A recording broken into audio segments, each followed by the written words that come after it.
Happy July 1st, everyone. It's a really good day for me. I don't know about you guys, but the month of June was not very fun. It's like a prison a little bit, but I was in prison with Jesus, so it wasn't that bad. Anyway, thank you for tapping on this in social media world and YouTube world. What an amazing time we live in that we can just jump on and share our thoughts, our world, our life to whoever wants to stop by and listen. So if you're listening still after my rambling, thank you. Your time is valuable, so I appreciate it. My heart is to share what God has done in my life, my entire life, in hopes that it encourages people. And honestly, I haven't done this in a while because of where I've been. So that's part of my desert walk, but that's okay. We're all in the wilderness at some point. Anyway, what I have been hearing all day long and cannot not repeat it is this phrase: if you are alive today, you have a part to play. If you are alive today, you have a part to play. It doesn't matter where you are. I have been in a bad place for a while, physically ill, but being carried by the arms of Jesus. But it makes you feel as though you've missed something. Have you missed his timing? Did you miss his word? If you feel defeated, if you feel like you're in a corner and you're backed into a corner and you have no place to go, if all you can do is cry and you're sad, or if you're joyful, or if God has just delivered you from something horrible into something great, wherever you are with God, if you're alive today and breathing, you have a part to play, which is exciting because that's how much he loves us. I think I'll start with some visions that the Lord gave me a couple days ago. They were very clear, and I didn't know how to explain them, but now I think I know what he was trying to say. So the first vision was, let me see if I can explain this.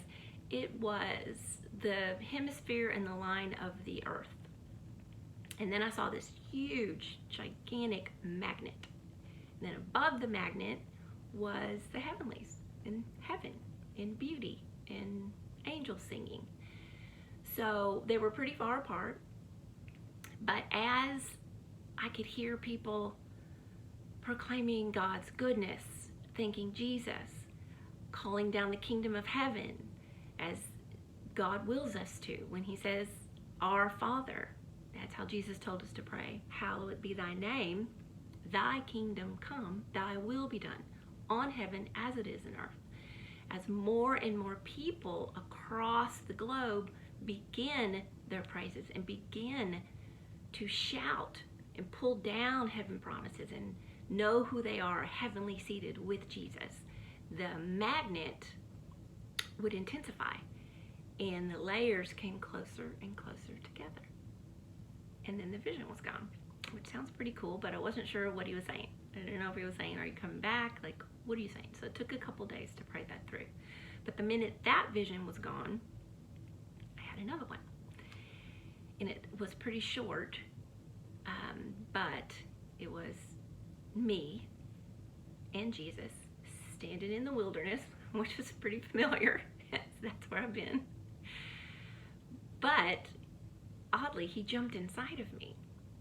And then he and I could see his hand pulling my hand. We were pulling from the generations and the promises of Abraham. Pulling. And then we held on with this hand and looked and then pulled from the other side his work on the cross and his redemption and what he had done. And he was pulling them together. Now I know what he meant to say. So I thought him jumping in me and doing that was him helping just me because of my cries and my pleas and thanking him through my tears. But no, he meant it globally. So a lot of it has to do with the vision of your Exodus. Your Exodus, he gave me. It wasn't my idea. Sorry, beep. In 2009. I have your Exodus trademarked, I have everything written down, and every time I've tried and attempted to go forward, I was stopped with a big hand. No, not yet. Or stopped through different tragedies, which aren't fun either, but I'll tell those stories. Anyway, this could go on forever if I don't get to my point. So, where he wanted me to start was in Exodus, because I know that. It's every time I see Exodus anywhere and anybody speaks of Exodus, I think they're talking to me, because I've lived in it for 11 years. And I'm like, oh, that's me. It's not me, it's God, but you know what I mean. Anyway, Moses in Exodus 3:4, this is the burning bush, if you're not familiar with that. Moses had retreated to the desert in hiding, because not only did he think he failed, he kind of did.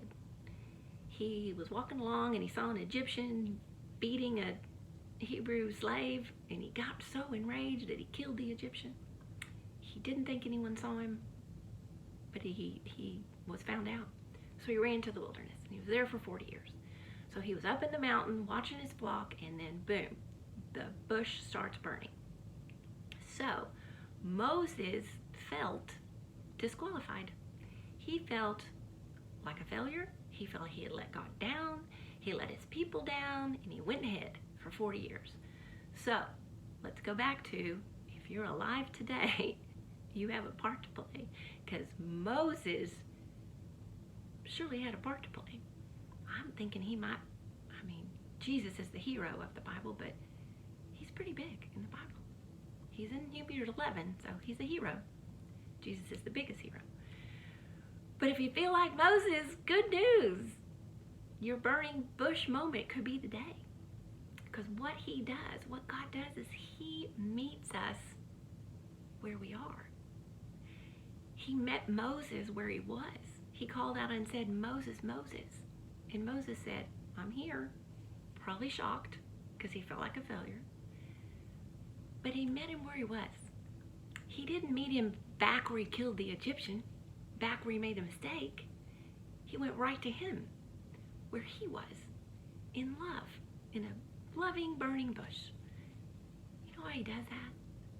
He does that to all of us because we feel like a failure. We have an enemy that makes us feel like one, and he loves us. He comes right where we are, in our crying heap of mess, and stands beside us, puts us on our feet, and guides us, guess what?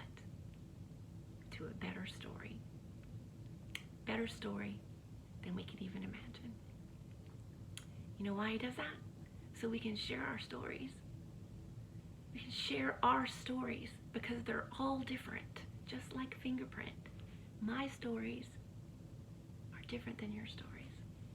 So he does that, so you share your story to bring hope, to bring courage, to bring inspiration, to bring a sense of awe to people, to make everyone know they're not alone. And you aren't alone. He's walking right beside you. If you don't hear him, it doesn't matter. He's there because he made a promise. That's what that means of, if you're alive today, you have a part to play. And I feel like that is part of the beginning, stage one of your Exodus, basically, because it's taken so long for me to get and understand all the prophecies, because we do receive prophecies in part. I don't know who needed to hear that, or if we all know that. It took me a while to learn. It's in part. If he gave us our entire lives or the entire prophecy, what would we do? We would run with it on our own merit, on our own mind, on our own strength, without relying on him, and inevitably be in the wilderness for a while, which I did and have. So we want to jump forward with him beside us in prophecy, in part. Just keep walking it out. Just keep asking him. He doesn't get tired of it. Just keep asking. The initial thought of your exodus, which it has gone completely different ways, but that's good. That's okay. Was me telling my stories in my Exodus walk with God, in the wilderness, in the desert. Good stories, bad stories, hopeful stories, amazing stories, supernatural stories. It's been quite an adventure, actually. But telling my stories and then asking what your Exodus story is. This is my Exodus. What is your Exodus? So initially, that's what I have thought, and I still think that, and I still want to do that, and I will make a point to the dreams here in just a second. I have to say all these different parts, but that is the ultimate reason that I started it, that God gave it to me. Little did I know in 2009, because before then I have some stories of a lot of pain and suffering, but joy at the same time. But in 2009, little did I think that the desert walk in the wilderness was going to continue. And that's why he said stop. So I have a lot of them written down. Maybe, I'm sure it's experience. You know, we all learn from experience. That's the best lesson. The best lesson is to live it, and not just to go from mountain to mountaintop. The valleys have to be walked as well. So that's the first part of your Exodus. The second part that he has given me in the last 2 years, in part, but the visions showed it, is it's your Exodus at Heaven Bound, because that is where we're going. That's our ultimate home. That is what the dream basically was when the Father created us all. I mean, he created us to live with him in perfection. That's the Garden of Eden. Of course, we all know what happened there. And we're still living in that. But he, in that vision, was showing me that he's pulling the promises of Abraham, the promises of, let's just read that as a matter of fact. The Holy Spirit said, how about you read that? Thank you, Lord. Okay, let's read it. Let's start. He's pulling from Genesis 12. I'm going to read 2 and 3. I'm sure we've heard it a zillion times, but it's part of the prophecy, part of the vision. I will make you a great nation. He's talking to Abraham.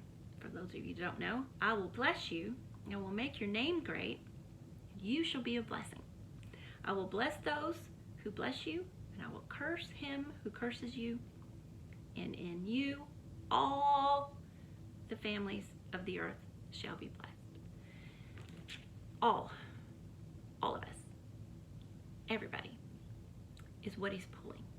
Now, the reason Jesus was in the middle, pulling from the other end, is because his sacrificial death, he laid down his life. He took all, not just my sin and your sin, all the sin of the world, all the evil, all the corruption, all the sin, all the hate, all the pride. That's a lot. He took it all because he loves us to the cross. And it's done because it laid upon the spotless lamb, the sinless man, God, both. He was both when he was on earth. He took it willingly. Well, willingly. He had a little trouble in the Garden of Gethsemane, but I feel like I've been sweating blood lately, but nothing compared to him. But he took it, and he did it because he knew that from the beginning of time, the deliverance of us, God's children, was already in the works. The deliverance of his children was in the works.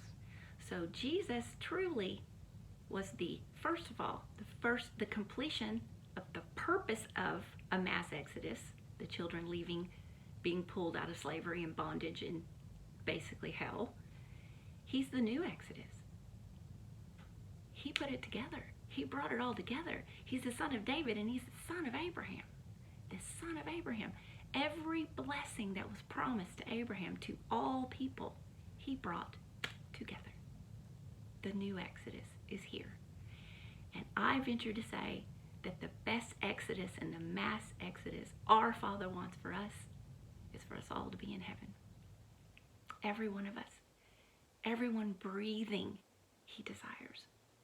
Everyone.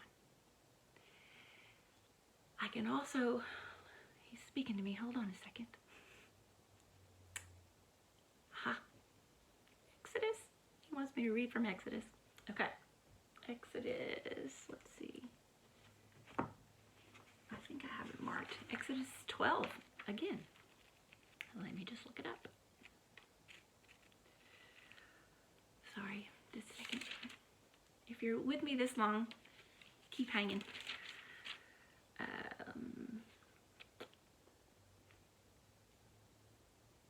Let's see, the Israelites. Oh, here we go. Here we go. 12:17. The Israelites moved on from Ramses to Sukkoth, about 600,000 on foot, besides their dependents. They didn't count children, but I'm sure there were several of them. Hebrews and non-Hebrews, with all the herds and the livestock and the unraised bread, because they didn't have time to let it rise, because they had to get out of there. But the thing I want you to focus on is the Hebrew and non-Hebrew text. In this Bible, it says many generations. So, I think what he's saying is, not just the children, the Israelites left Egypt. I'm sure there were some Egyptians that left once they saw that amazing display of God. When you see that, it's a little tough not to acknowledge, maybe I'm going to go with these people because their God is pretty cool, pretty powerful. I'm a little afraid, so I'm going to go. I'm going to hitch a ride. So that's all people. That's not just certain people. All people. So then, let's go. This is what's cool. To Revelation 7. I know that one. I haven't memorized because I love this one. Revelation 7, verses 9. Let's read verses 9 through 12. Let's read it. Okay. So he looked again. Well, let me give you a paraphrase. What's happening is this, of course, is John, because he saw the revelation. And he saw all the tribes, the 12 tribes of Israel with 12,000 each, that added up to 144,000. He saw that first, and this is the next verse. I looked again. I saw a huge crowd, too huge to count. Everyone was there. All nations, all tribes, all races and languages. They were standing dressed in white robes, and waving palm branches, standing before the throne and the Lamb, and heartily singing, "Salvation to our God on his throne, salvation to the Lamb." All were standing around the throne. Angels, elders, animals, I love that, fell on their faces before the throne and worshiped God, singing, "Oh yes, the blessing and glory and wisdom and thanksgiving, the honor and power and strength to our God forever and ever and ever. Oh yes." All tribes, all nations. Did you hear that? So he's taken us from Genesis, promises to Abraham, to Exodus. They were all leaving. Some Hebrews and non-Hebrews went into the wilderness and crossed the Red Sea, and all the way to Revelations. All tribes, all languages, everybody. So he's complete, always, full circle, Genesis to Revelation. He's saying, I sent my son as a sacrifice, so all of my children would come to heaven. That's the key. All children, no matter what you feel. It doesn't even matter if you were raised in a family that didn't even know Jesus, or a family that your tradition isn't him. Just ask him. He's personal. He loves you. I'm challenging you just to ask him, because those visions of heaven coming, when we all declare it, means that we all get to go. Well, let me change that. We don't get to go. Through Jesus, we're going to go. But I firmly believe that he will try with every last breath you have to show himself to you, because that's how much he loves us. He loves the whole world. And if we all would realize that and start shouting the goodness and shouting our stories and praising him. Even if we don't know him, we call out to him and say, Jesus, show yourself to me, because that's what he wants. If we begin to do that in this world that is so full of pain and terror and fear and hate, I believe the goodness would prevail. We would begin to feel the love of God as we express it through our stories and through our thought that we know that this is a blip in the radar. This life that we have